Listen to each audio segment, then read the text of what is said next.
So what does winning in New Hampshire mean for the candidates? Stephen Caliendo, Associate Professor of Political Science at North Central College, joins us now to go over the results. Mrs. Clinton said they're going to take what they learned in New Hampshire. What did she learn, do you think? Well, I think she learned that she has to balance the sort of ability to make people know that she's strong and decisive with the fact that she's human. And so I think the welling up of tears on Monday was something that she's not going to necessarily replicate, but she's going to understand. She said last night she found her voice, and that's sort of a second-wave feminist slogan, and I think that so many women turned out for her yesterday that I think she'll probably take that into the South Carolina as well.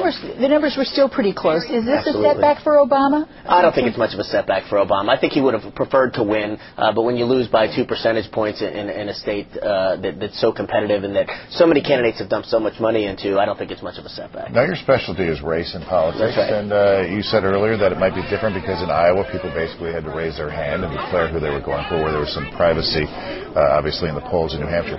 What happens now, do you think? Is the country ready for a black president?